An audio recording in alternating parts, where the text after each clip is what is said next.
crime stories. I'm a retired 27-year veteran of the NYPD, a detective sergeant from Manhattan North Homicide Squad.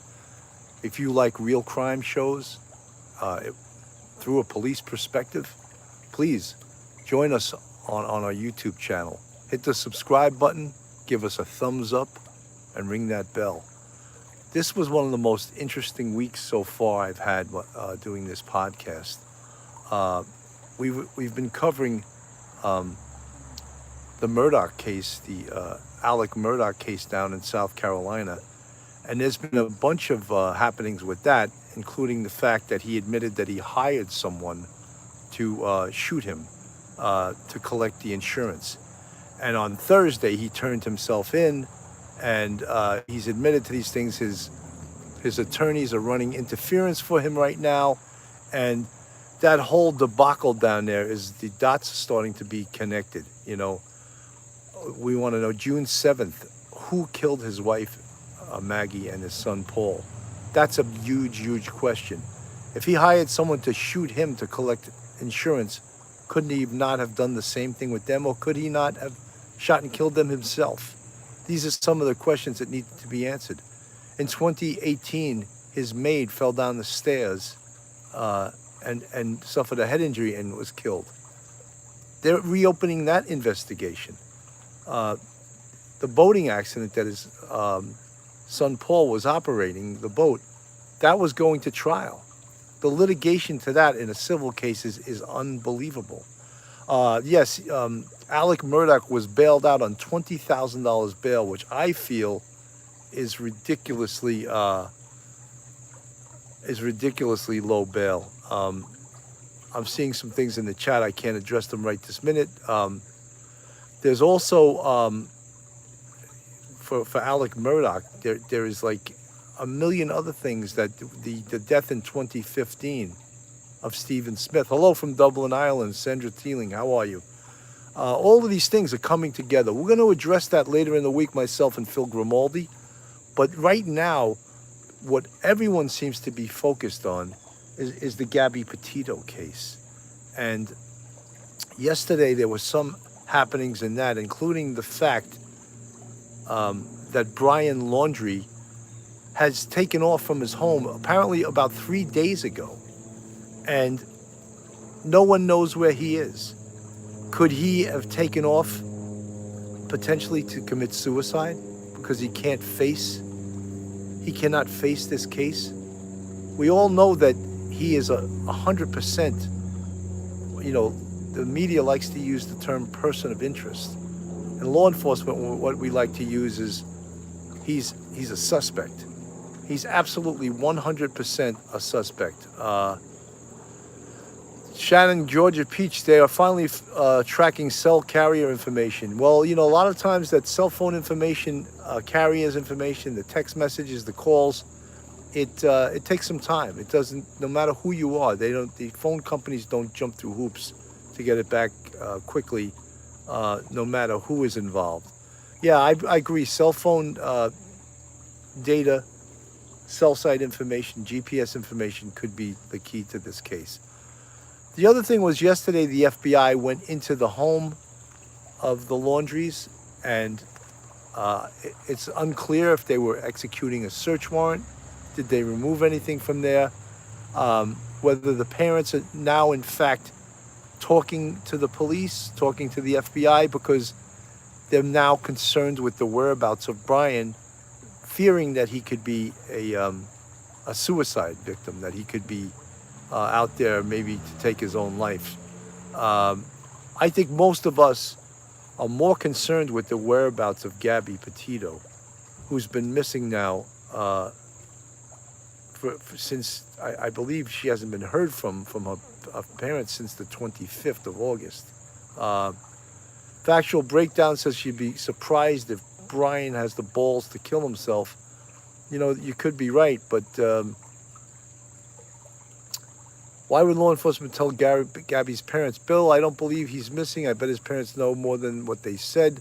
While the police were in the home, they found both iPhones he had.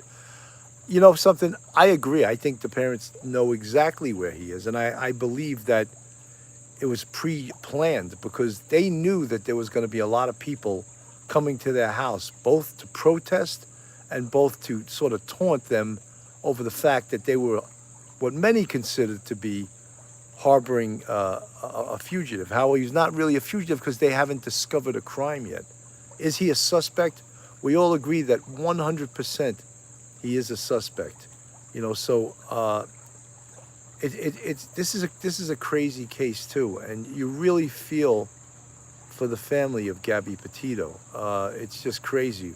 They said they're searching the reserve in Florida. 50 police officers and bloodhounds are looking for him in this area.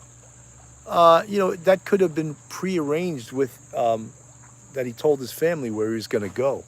He happens to be a guy who lives in tents and lives off the grid, lives, off the land, and maybe he'd be very comfortable living outside. So that's one of the things that they're going to be searching. There's 50 or 100 people searching for him now. But I'm concerned with why aren't they searching for Gabby right now? Shelley Jakes agrees that it was prearranged. Well, we can't, a lot of people are very frustrated with the fact that no one is calling this a crime. We can't call this a crime, or that he is in fact, we can say he's a person of interest, we can say he's a suspect, but until the police have something called probable cause, no arrest can be made in this situation. Hello, the lady is a tramp. Nice to see you. They need to search the trip home to Florida. She could be anywhere. That's the thing with this case, is that she could have been dropped off anywhere along the way. Is there a potential that she could still be alive? Yes. However, I think it's slim at this point that she could be alive. Here we have the boyfriend, the fiance, that was with her the whole time, living in a van, and he won't talk. He immediately lawyers up. I believe, and I could beat this to death, but I believe that speaks volumes about this. Life is short. Hello, how are you? Life is short. Nice to see you. It's a good thing that they have the phones, yeah, because they can follow up on what they've been doing, of course. But now, if they just got the phones, or they just, as I said on yesterday's podcast, you don't need to physically have the phones. What they need is the telephone numbers. And then with those numbers, they can obtain search warrants, and they can request all of the information on the phone, call detailing incoming, outgoing calls, text messages, cell site information, and that's all they need is this phone numbers, not the physical phones. Until they narrow down the last use of a phone, they honestly don't know where she could be. That's true, but some ways you can sort of vet cell site information. If a person is at a certain location for a long period of time, you can maybe look at that location as a potential place where maybe he killed Gabby. And that should be searched. That should be one of the areas that they should pay more attention to. I was on Duty Ron's show last night, and Duty Ron and myself and Phil Grimaldi were all honorary law enforcement members of Equus Search. And if Equus Search was called upon to search in this situation, I'm sure Dave Rader, he would get his crew together and they would be there as quickly as possible, Well, once, so you guys know, once you invoke the attorney privilege, you can't then turn around and rescind it unless there's something called a proffer, which they commonly refer to in law enforcement and in prosecution as queen for a day. And they let the person speak so they can get the truth, but they agree not to use what they say in the prosecution of that person. And that's called a proffer. So that's the only way he can talk, but with his attorney present. So this case has obviously grabbed international. It's an international story right now, because this couple, goes on this trip. They're very, they're in love. They, he's their fiancés. They plan on getting married. They're documenting the trip on social media. Um, and then this something happens. And one of the things that I find to be one of the worst things is that he drives her van home to Florida. He's there for 10 days and never ever reports her missing. So one of the biggest impediments to this search and rescue is that the police are 10 days behind the eight ball, that she wasn't reported for 10 days while he hangs out in his family's house in Florida. His fiance is God knows where, you know. Sherry Lopez, good to see you. They both wanted the trip to be documented. I think that they thought that they're going to sell it or make some money off it, but right now that's neither here or there. Right now we want to find Gabby, and some folks also spoke about. Hello, Lisa Stewart. Nice to see you. Some of the other folks spoke about were the police remiss. That's a loud motorcycle. Sorry. Were they remiss in Northport, Florida, in having constant surveillance on him that would have prevented him from leaving the house? Look, he's free to go where he pleases. He's not under arrest. So he can go wherever he wants to go. But should the police in Northport, Florida, had surveillance on him and followed him wherever he went? Yes, I believe they did. Was that a mistake that they didn't? Yeah, I believe so. I believe it was a mistake that they didn't. Well, you know, John Bear, one of the things, if you noticed, last night I went on the air and someone reported that they had picked up Brian hitchhiking. I believe it was on the 29th of August, and that they had given him a ride and he was not acting rationally. That whole story was made up. That's why I didn't play the video, because it wasn't vetted, and unless I get the information from a police source or from someone dependable, from the horse's mouth, so to speak, I didn't believe it. I didn't believe it last night. I mentioned it, but I didn't go with it because the story didn't sound what. And you know, how horrible is that? In a case like this, someone's trying to make money off it. Some of the millennial crew are claiming that Gabby is still alive. Look, we hope that Gabby is still alive. Hello, Angela Eng. Good to see you. You're Shannon Georgia Peach. You're right. YouTube channels should not repost rumors, especially if the information is coming from another YouTube content creator. Chances are the information is not vetted. I'll tell you who does a great job in vetting his information, and that's Duty Ron. And Duty Ron does a great job on his channel, and Duty Ron does a great job on soliciting information, and sometimes right from the horse's mouth, right, either from the police agency or speaking to the parents of this young girl, Gabby. Good instincts. Sherry Lopez, Lady is a Tramp. Yeah, love Duty Ron. Duty Ron is doing a great job. A lot of people have jumped on this story. Even the major networks have jumped on this story, and some of their information hasn't been accurate. You really, to get totally, hello Marie Green, how are you? To get totally accurate information, you really need, thank you Rachel Williams. Duty Ron is a top bloke along with yourself, Bill. I appreciate that. Thank you so much. All you folks in the chat, I'm seeing people from Germany, I'm seeing people from England, Ireland. If you're not subscribed to Police Off the Cuff, please hit that subscribe button on our YouTube. Give us a thumbs up, ring that bell. We also have a Patreon with 3 levels, and we got YouTube memberships now, and I think we're up to like 36 or 37 members. Thank you guys so much for joining the YouTube Police Off the Cuff Real Crime Story families. Yeah, John Bear, you're right. I didn't understand why they didn't continue the surveillance on him either. I think it was a mistake. I think, you know, in 2020 hindsight, they would all, hello from Greece, wow. Greece, Belgium. All you folks from all over Europe, it's great to see you. You can see that this is an international story. Thumbs up to all my Police Off the Cuff family channel members. I really appreciate you guys. You're getting us off the ground. We're approaching, for me, which we just sort of started putting this out on YouTube about 6 or 7 months ago, earnestly. We were sort of on it, but we weren't concentrating on YouTube.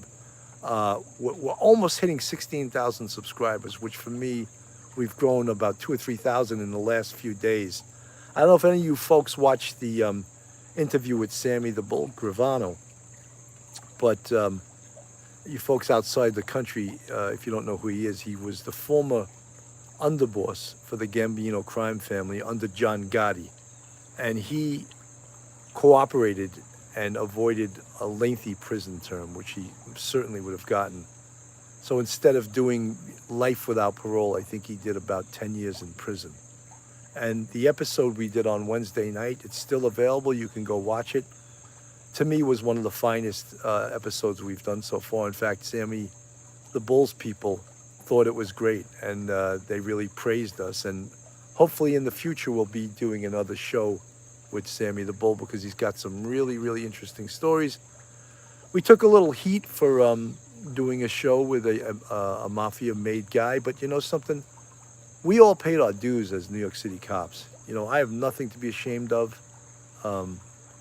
Tommy Dades certainly has nothing to be ashamed of, and Phil Grimaldi, in fact, not only ashamed, we all had exemplary careers. So we decided to cover this story, and the haters, let them hate. If they're going to hate about it, if a body is found, they have to rule homicide before an arrest can be made. Well, if a body is found, they have to determine if in fact was the result of a crime. Yes, exactly, before they can make an arrest.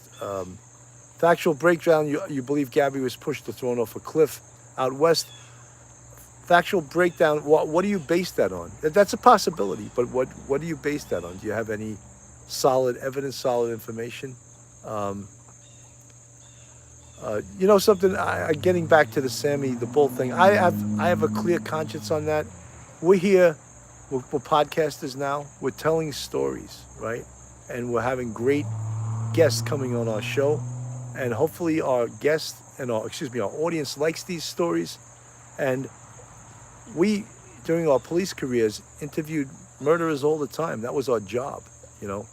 So if we're letting people come on our channel to tell their story, and people don't like it, you know, I always say, you know, you're a master of your own destiny, and you can change the channel or not tune in. Isabel Dunn from Ireland. Great to see all you guys from Europe. Marie Green. If he's got nothing to hide, why run? Well, Brian obviously does have something to hide, and that's why he is running. Because if he was forthcoming to begin with, he would have spoken to the police. But obviously he does have something to hide. Guy Merritt, it's interesting as hell just saying the guy's a psychopath. I'm sure you're referring to Sammy the Bull Gravano. I got a lot of feedback on that episode, and a lot of people were mesmerized by it. And yes, he is who he is. And I'm not going to defend his former life, but he is who he is.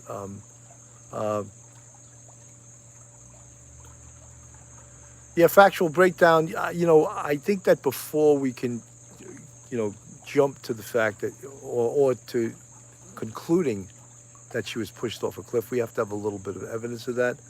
Certainly at this point, there's definitely some evidence that something egregious certainly happened, because I don't think a fiance would be acting the way he's acting if everything was on the up and up, you know.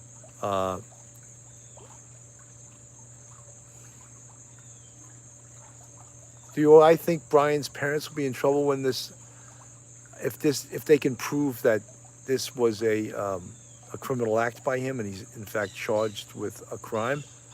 Yes, I think at that point they could be in trouble for harboring a fugitive and basically running interference for him. But until they have probable cause, and before they can make an arrest on this, they can't charge them with anything. Right now, there is no crime committed. B.S. Dedeker, as a mom of three of them boys, you're upset about his parents, how they're behaving. Many people are. Many people are upset of the way they're behaving because they feel that Brian is getting a pass. And, many people were also encouraging law enforcement.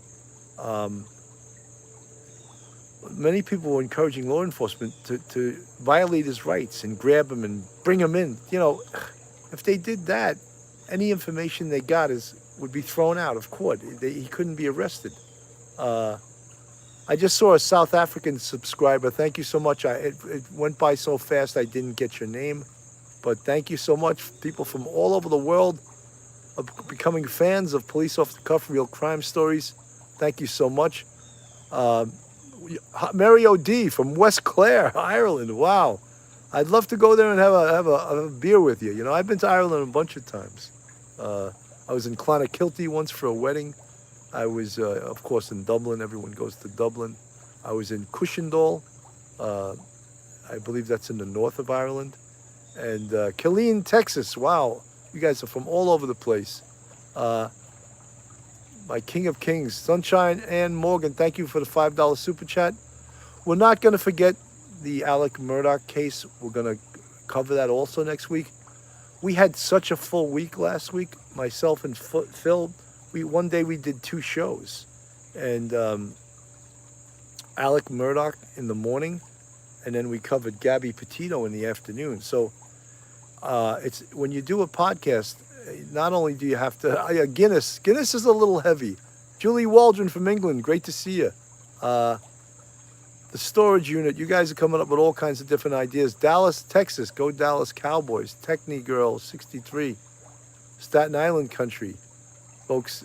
It's so good to see you. I'm in Hush. Welcome to the bucket. Thank you. It was another Police Off the Cuff. I just had to pick up the camera for a minute. This is going to be the last look at my pool you're going to see, because it gets closed this week coming up. They're going to close down my pool, and this is actually the very last day that we're going to have, of last weekend anyway. Shannon, I'm 97% Irish and the rest British. I'm Irish, but I'm not 100%. My mother's maiden name was McCarthy, and obviously my father's name is Cannon. But my mother's mother was German, so I'm not 100% Irish. Mostly Irish, but I have a bit of German in me also. So, Guy Merritt, Flint, Michigan, how are you? My in-laws had a heated pool in Rockland County. We swam in it until October. You know something? When you heat a pool, it costs a fortune. Whenever you use heat in anything, there goes your oil bill, right? I pay enough oil bills in November, December, January, February, and March that I don't need to pay them in the summer to heat my pool. I'll deal with the no heater, right? Exactly. I'll deal with how cold the water is. I can't afford to heat my damn pool. If I become if I blow up this podcast and become a rich podcaster, maybe one day I'll heat my pool. Thank you so much for the super chats, Lisa Stewart. Someone asked me about the Barry Morphew case, and I've never covered that case, so I'm not that well versed in it to speak upon it, so I can't really comment on that right now. Maui Swift, I went in my pool, I think, I'm ashamed to say this, I went in the pool maybe 3 times the whole year. I mean, that's terrible. I see all you channel members, I love to see that. It's so great, and we're trying to grow our channel. I want to just mention, we have another sort of organized crime guy coming on our show on the 26th, and his name is Jimmy Calandra, and he was from I'm drawing a blank right now, but he's coming on our show, and also I'm trying to get the actor Chaz Palminteri. In fact, I presented his assistant with a bunch of dates. Charleston Amy, welcome to the bucket. Welcome to the Bath Avenue. Right, I'm sorry. Jimmy Calandra is from the Bath Avenue crew, and he's an amazing storyteller, and he's coming on our show on the 26th, and I believe that date is a Sunday at 6 p.m. Eastern Standard Time. Yeah, I just mentioned I'm trying to get Chaz Palminteri. I love him as an actor. I love that movie, The Bronx Tale. He's an encyclopedia about organized crime. And one of the things I love about Chaz Palminteri is he's a huge supporter of the police. When the police were having all kinds of yeah, I'm trying. I gave Chaz Palminteri's assistant 4 dates, and once they get back to me, I'm gonna book them. And a friend of mine, Cliff Moylan, who's an actor, he was in Independence. No, the Boston Marathon movie. I forget what that's called right now. He was played a police officer in that, and I met Cliff Moylan like 7.5 years ago, taking a comedy class, and Chaz Palminteri is his acting teacher. So that's how I was able to, the connection, how I was able to get in contact with Chaz Palminteri. And Chaz Palminteri is a great actor. He wrote the movie The Bronx Tale. He also wrote, Shannon Georgia Peach says she thinks that my husband thinks Phil sounds like Chaz Palminteri. How many guys is Phil going to sound like? I said Joe Pesci, now someone's throwing out Chaz Palminteri. That's great. Phil's so popular, straight out of Brooklyn. You know, Patriot Day, Maui Swift, that's right. My friend Cliff Moylan was the guy who said, "Welcome to Watertown, MFer," to the Zarnaev brothers, and then he had a gunfight with them. And Cliff Moylan is a great actor. He's getting more and more. It's so, you guys that don't live in New York, it's so difficult to be an actor anywhere, but especially in New York. And Cliff Moylan has been after it for years and years and years. And I think he's going to blow up soon. And he's going to be a big star one of these days. He's such a, he works so hard, he studies so hard, and he's so focused on being an actor. And, you know, I dabbled a little bit in acting. That's all I could say. I took classes for like 3 or 4 years. I was doing stand-up comedy, and I'm on a TV show called The Perfect Murder. I did 6 episodes, but it was on the ID channel. And it was fun to do, and I really love acting. But hush puppies, you don't know how your pool looks so good? I'll tell you how. We hire a guy to make it look that good, because I sure as hell couldn't make it look this good. If I was handling this pool, it'd be purple by now, you know? Can you do Jeremy DeWitt, police impersonator in Metro State? Give your thoughts on this guy's actions. I also don't have a great deal of knowledge in that case. I only speak of what I have knowledge of. It's hard to be up on all these cases, and Phil and I do a lot of research before we go on the air. Marie Green, see you as an actor, Bill. Yeah, I've tried. Look, you only live once, right?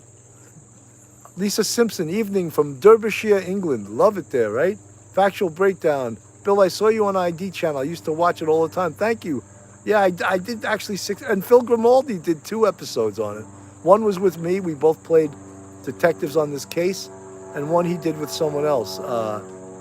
Stacey Yadon, if you like Duty Run, you will love Police Off the Cuff. Thank you for the plug. Thank you so much for the plug. I also want to just plug Duty Ron, who's helped me out tremendously on this channel. Without Duty Ron, I would be months away from having the numbers that I do. He has helped me tremendously, and hopefully, yeah, Phil looks like Joe Pesci and sounds like Joe Pesci. That's what I think, you know. But Phil's been a great co-host. And Patricia Cross, hi from Winnipeg, Canada. My dad was in law enforcement for 32 years, and my brother for 33. Wow, that's incredible. Gary Oldman, great actor. Duty Ron sent you here. Factual Breakdown. Yes, thank you. Duty Ron's been doing great things by me. So, folks, just to sort of give you, I'm coming up on a half hour here. Just to Nottingham, Frock, a baby shabby chick. I love that name. Wow. ZZ, the boxing cat. I just found this channel. Thank you for subscribing. And you like Mark DeMeo. Mark DeMeo is a great comic. And Mark DeMeo is going to be doing the Police Off the Cuff shows, probably with a guest host every week. Joe Murray, someone just mentioned Joe Murray. Joe Murray is still healing. He's home. He's feeling much better than he was. However, from what I understand, he's not 100% feeling himself. I think he's probably going back to work. So many people need him. You know, he's an attorney. He's a great attorney, and people need him because Patty Meckley Free. Thank you for sharing your Saturday with me. It's great. Uh, Ladies a tramp, Bill is chill as a cucumber. Never see Bill worked up. I like that. I wish I could always. Angela, he ain't home. He's at a barbecue with his boxing pals. So there you go. Joe Murray's at a barbecue today. So maybe I spoke too soon. Angie says he must be feeling pretty well if he's going to a barbecue. Because what happens at a barbecue? You eat and you hoist a few cold ones, right? That's great. But yeah, you know something? We all thank you guys for praying for Joe because we all believe in the power of prayer, and we think that's one of the things that got Joe out of the woods. I think, you know, and we all prayed for him.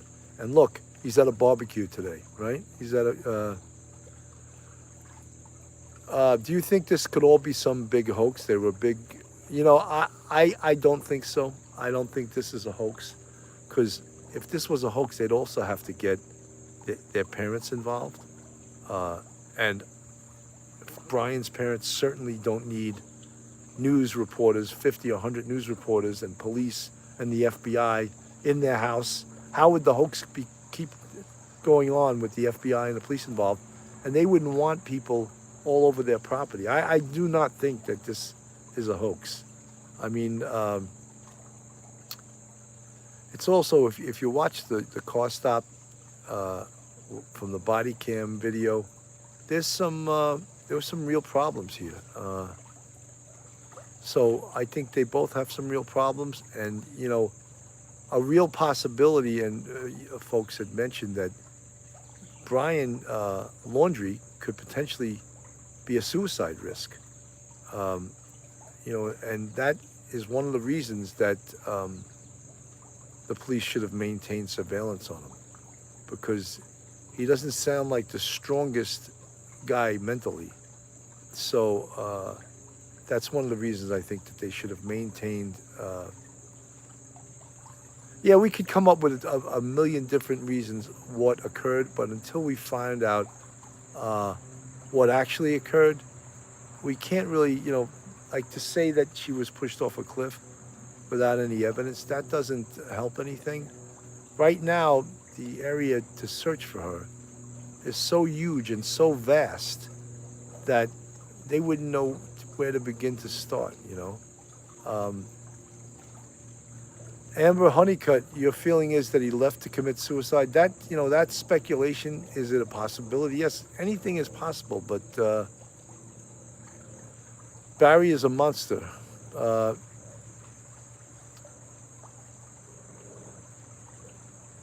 Some other channel just posted information that he was just found deceased. I have no information on that. I'm sitting outside in my yard talking to you guys. Lou Gilenso, Canada. Whoa. Radio scanner said they just found the body, but did they confirm whose body it is? I don't know if they did.